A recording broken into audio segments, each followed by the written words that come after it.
All right, in this video, I'm going to do 11 through 14.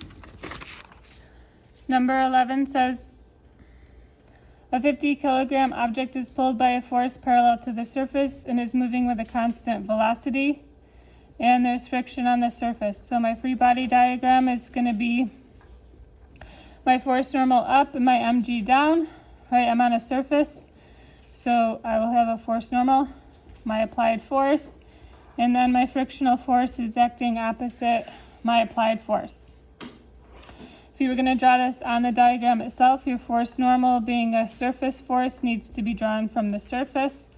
Your frictional force, also a surface force, needs to be drawn from the surface. And your mg is going to be from the center of your mass pointing downward. This thing is moving with a constant velocity, so I can sum my forces equal to 0. So the sum of my forces in the vertical direction is going to be my force normal minus my mg equal to 0. We subtract them because they're acting in the opposite direction. For my forces in the horizontal direction, it is my rightward force minus my leftward force equal to 0. All right. When I rearrange this equation, it just becomes my force normal equal to mg. And when I rearrange this equation, it is my applied force is equal to my frictional force. The question asks for the magnitude of the applied force, right? This one.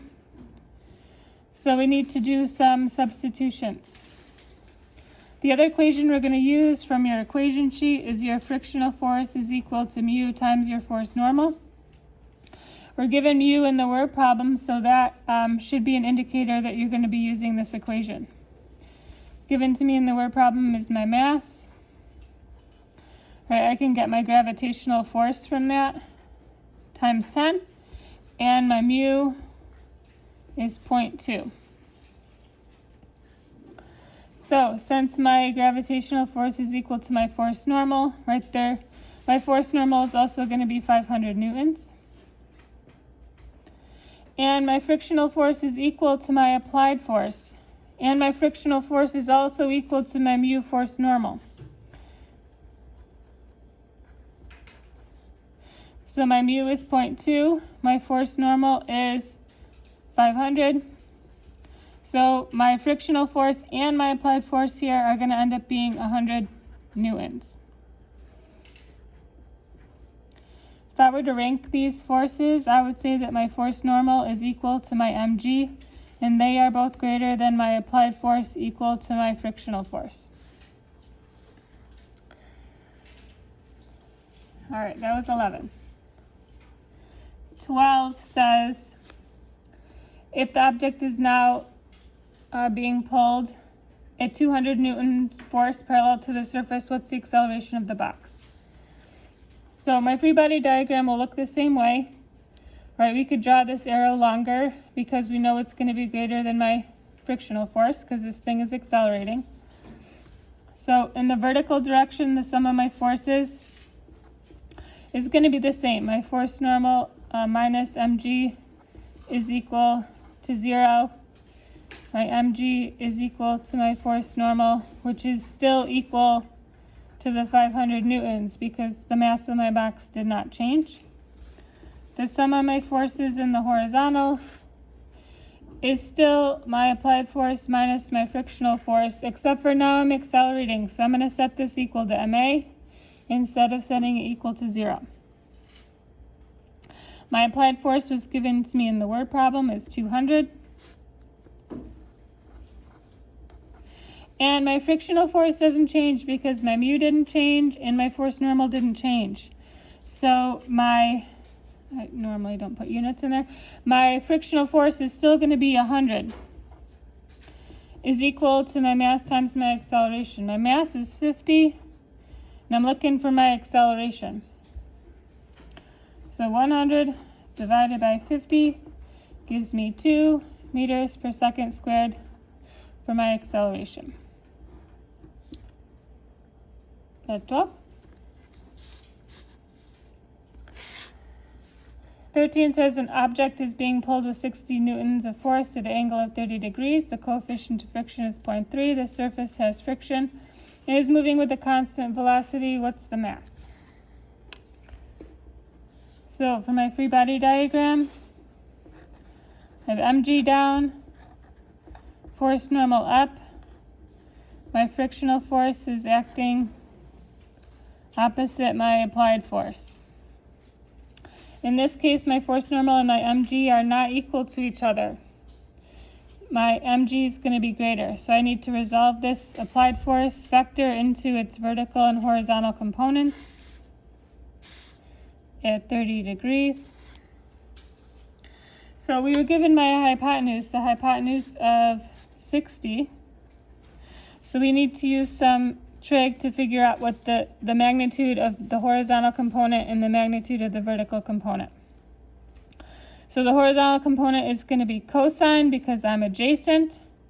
So we'll end up being my applied force cosine theta, which is just going to be 60 cosine 30. The vertical component is sine. So it's my applied force sine theta, which ends up being 60 sine 30. So let's write my sum of forces. I'm moving with a constant velocity, so my sum of forces in the vertical and in the horizontal will both be equal to 0. The sum of forces in the vertical, I have my two upward forces. So I'm going to say that my force normal plus my applied force sine theta are acting opposite my mg down, and they're all equal to 0. So I can rearrange this, my force normal plus my sine component of my applied force is going to be equal to mg. My upward forces are equal to my downward forces. The sum of forces in the horizontal are just the two. I have the horizontal component of my applied force and my frictional force. So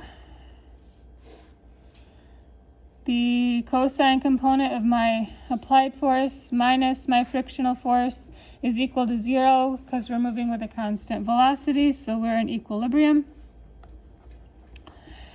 is equal to my frictional force. I can rearrange it this way.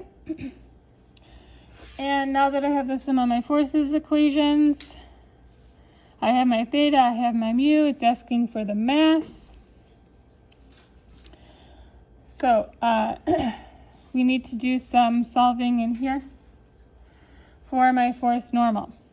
So I have enough information to solve for my frictional force, and I was given my mu, so I'm going to find my force normal using this equation.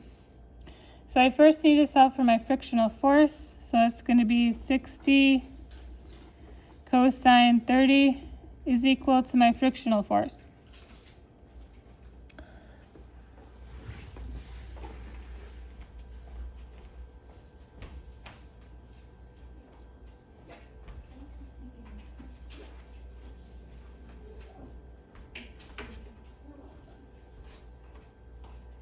Where is my calculator? Okay, I'm going to have to make a second video. I need to find my calculator.